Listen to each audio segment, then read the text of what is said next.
In this tutorial, we'll learn how to complete a ranking task through the careful construction of criteria.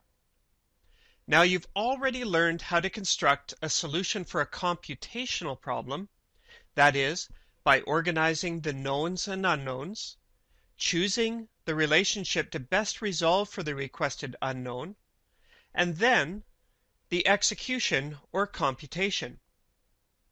You've also learned how to address conceptual problems through the use of criteria to properly justify your conclusions. In ranking tasks, you'll use a mix of both of these processes as you construct your solution. The task. Shown below are 4 graphs in which a car's distance from the starting line was collected every 1/10 of a second. All cars are the same size and mass. Rank these situations from greatest to least on the basis of the speed of the car between the 2nd and 5th second. That is, put first the car which has the greatest speed over the set time. Now, the first thing you need to do is read the question very carefully. This isn't the type of question where you can skim over and expect to catch all the pertinent details. As we review this question, we note that we're determining speed, not velocity.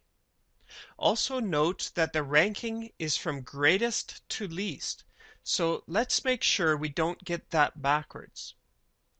Also, we're only considering the span between the 2 and the 5 seconds, and that may turn out to be important. So let's start off here by considering some background knowledge. What do we know about these situations, either from our course material or from any other source of understanding, including our intuition? So let's take a look. If we compare two d versus t graphs with different slopes, well, we recognize that the second one goes further over the same amount of time, so the one with a steeper slope must be faster.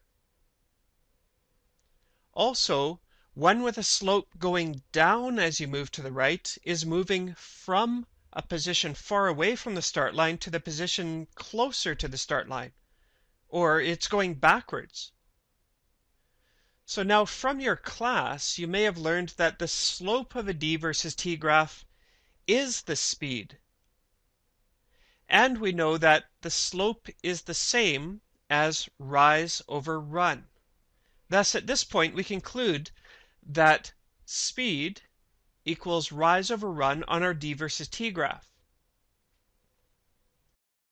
So we're zeroing in on our criterion. So let's take a look at these graphs to see if there's anything else strange to deal with, perhaps to enhance our criterion. We note that graph C is a bit odd in that it shows the car going backwards towards the starting line. Now we recognize that the task refers to speed, not velocity, so the direction doesn't really matter here. Thus we can say that we're interested in the absolute value of the slope. That is, it doesn't matter whether it's going forward or backward. It's just the magnitude of the speed we're interested in. Another strange situation that we can note is graph B is totally flat during that span. There's no rise over run, meaning the car must be stationary. Considering our equation, the rise over run, we note that the slope of 0, which is what we would get, is perfectly consistent with our conclusion. That is, speed equals rise over run. So we're comfortable with that, and feeling comfortable that we've constructed a solid criterion for our task. We can document it. Speed is the absolute of rise over run. Or some may just write it as speed equals rise over run with a note here that says sign doesn't matter. Either way is great. The only thing left to do is to do some calculations and rank our situations. We can show our work up here alongside of the graphs and lay out our ranking in the spaces provided. Because situations A and C represent the exact same speed, we'll put a circle around them to indicate a tie in the ranking. That's it. Our ranking task is complete. To overview, solving a ranking task involves the construction of a solid criterion. Always begin by carefully reading and often rereading the task instructions. Considering these instructions along with the situations presented, start documenting some background knowledge. As you construct your criterion, look for odd situations that might challenge an overly simple solution.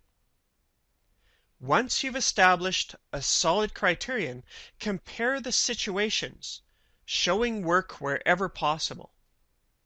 Your last step is the easy one. According to your criterion, you've made a comparison, and now it's time to rank. Rank according to your instructions and circle any situations that result in a tie.